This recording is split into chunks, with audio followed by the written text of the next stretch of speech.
Now the two pathways, I have tried my level best to minimize the amount of words to be used, and because if you go through the help books you will find there's a big lecture or introduction regarding how these factors function.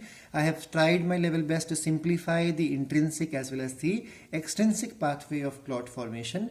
So whenever there is an internal injury, that means there's a trauma, you don't find the blood coming out of body, but something has happened inside, and that is called as the damage to the blood vessel but inside the body. So in that case intrinsic pathway takes place, and the intrinsic pathway starts with the help of damaging of the blood vessel, and once the blood vessels undergo damage, the Hagemann factor, the 12th factor, is called as the Hagemann factor. The Hagemann factor becomes activated. So you can read there, A always stands for activated form. So the 12th factor becomes activated, which will cause the activation of the 11th factor, and then 11th factor will cause the activation of the 9th factor, and 9th factor, once it is activated, it gets involved with the 8th factor, calcium ion, that is the 4th factor, and the phospholipids. So all these four components join together to form a complex, and this complex is called as the intrinsic activator complex for factor number 10. So 9th factor, 8th factor, 4th factor and phospholipids, they all join to form a complex, and this complex activity is to activate the 10th factor. In the same manner, if there is an extrinsic pathway also following, because injury may cause both internal injury as well as bleeding.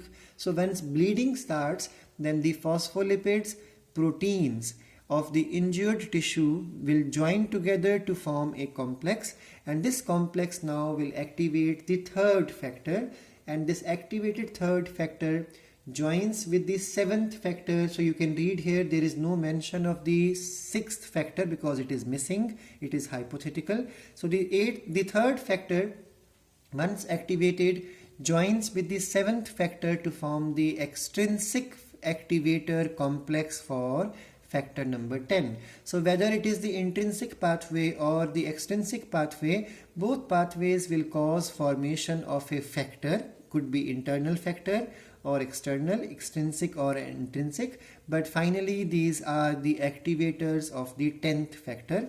Now what is 10th factor?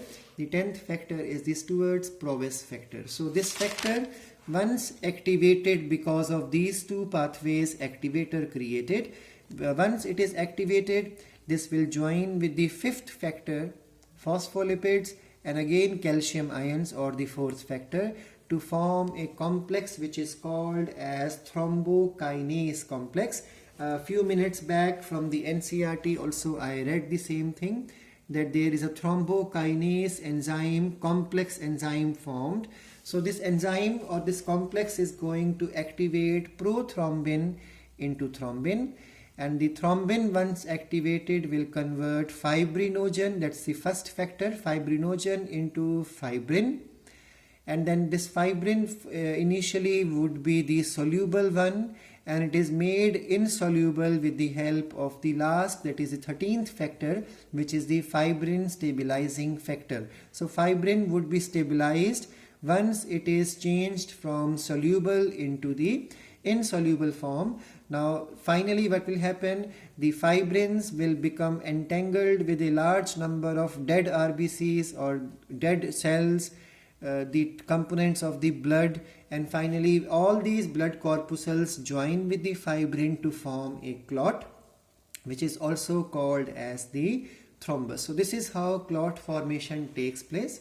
So but remember, NCERT only talks about this much, that there is a calcium required, then there is thrombokinase requirement, and thrombokinase converts prothrombin into thrombin, and thrombin converts fibrinogen into fibrin. It does not talk about the intrinsic pathway of 10th activator and extrinsic pathway of the 10th factor activator. So these things are missing from the NCERT. Now the next and the easiest thing, which we have already covered in the animal tissues also, is the lymph. So lymph is the second type of vascular tissue, which is the white vascular tissue. which is nearly colorless and mobile fluid which runs in the lymph vessels, and remember, lymph will always enter back into the blood through the venous blood, so it goes into the venous blood.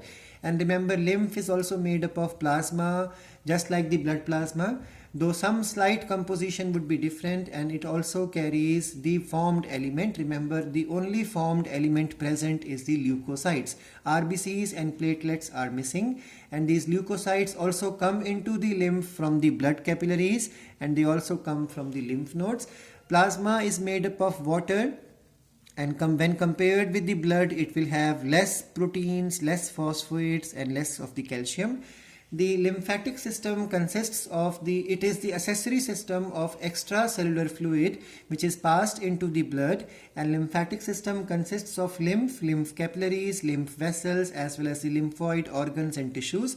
This topic will be in your 12th class in detail. So the lymphatic vessels, remember, capillaries are more permeable to large proteins and particulate matter. And we all know the functions of lymph, that it's a mediator, it's a middleman between transport of thing between blood and tissue. So if any exchange has to take place, it takes place through the lymph. So whether we talk about the immune system, pathogen destruction is done by the lymph nodes. When we talk about the quality of blood maintains, it is again done by the lymph. Then excess of water from digestive tract enters into lymph. Then blood quality also is maintained by the lymph. Waste products are picked up from tissues by lymph and given to the blood. In the same manner, hormones first go into lymph and then they enter into the blood, and plasma proteins which are synthesized in the liver first enter into lymph and then they go into blood. So blood is lymph, and lymph is something in between the tissues or the cells of body and the blood. An exchange continues between these two components with the help of the lymph.